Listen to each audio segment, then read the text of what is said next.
O depoimento do Cid da semana passada, que está sob sigilo, que a gente não sabe em detalhes, o que eu apurei no bastidor é que ele é bem menos revelador do que, enfim, de algum jeito até se comentou nesse sentido. Acho que ele ainda está se poupando para estratégia, vamos dizer assim, da discussão de uma colaboração premiada futuramente ou não.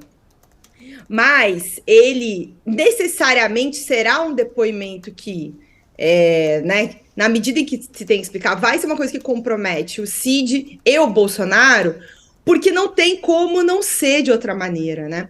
Pouco antes deste depoimento do dia 4 de abril, eu conversei com uma pessoa muito, muito próxima ao Cid, que me relatou que ele iria depor no dia 4. E é a história que o Cid tinha repetido, assim, a exaustão anteriormente. Que quando essas joias chegaram no Brasil, em outubro de 2021, ele não soube, não tinha a menor ideia disso.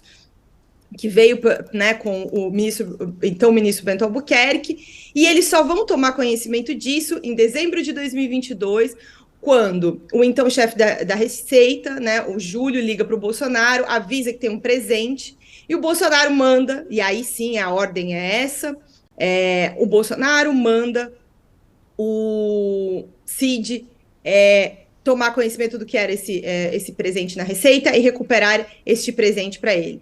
E aí ele manda os assessores e eles tentam recuperar o colar e isso não dá certo.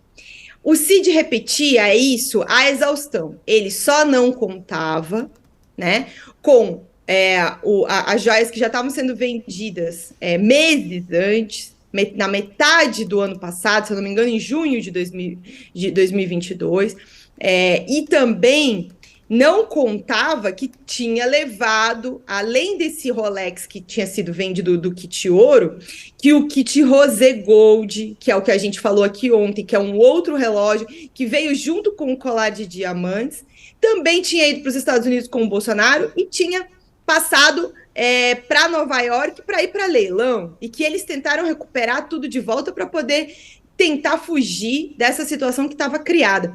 Eu acredito, pelo que eu apurei ali, porque está tudo muito assim guardado sob sigilo pelos investigadores, mas pelo pouco que deu para saber mais concretamente, eu acho que as perguntas da Polícia Federal e as respostas do Cid vão vir em torno, sobretudo, destes buracos, a questão da venda, quem mandou vender, para onde foi o dinheiro, inclusive que está no áudio do próprio Cid dizendo que tinha, se eu não me engano, 6 mil que estavam com o pai dele, que eram do Bolsonaro,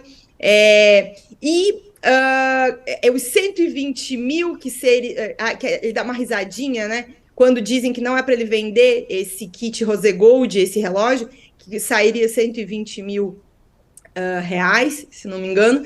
E aí ele dá uma risadinha, né, que é uma pena, uma coisa assim. Então, acredito que, sobretudo, a operação de venda é a questão que deve ter pairado sobre esse novo depoimento do Cid. Agora, tá uns dias muito tensos em que o advogado dele publicamente nega enfaticamente que tem acusado, né, que o Cid tem acusado o Bolsonaro dentro desse depoimento da semana passada. Se ele está falando a verdade, se ele está mentindo, se ele está, né, até porque por uma estratégia de defesa ele não pode também divulgar o próprio conteúdo do depoimento do cliente dele sem autorização, então, e o caso está sob sigilo, é crime, então publicamente ele nem pode falar disso. Mas é isso, sabe? Eu acho que um dos focos principais são essas operações de venda. Quem mandou vender essas joias? Quem ali organizou isso?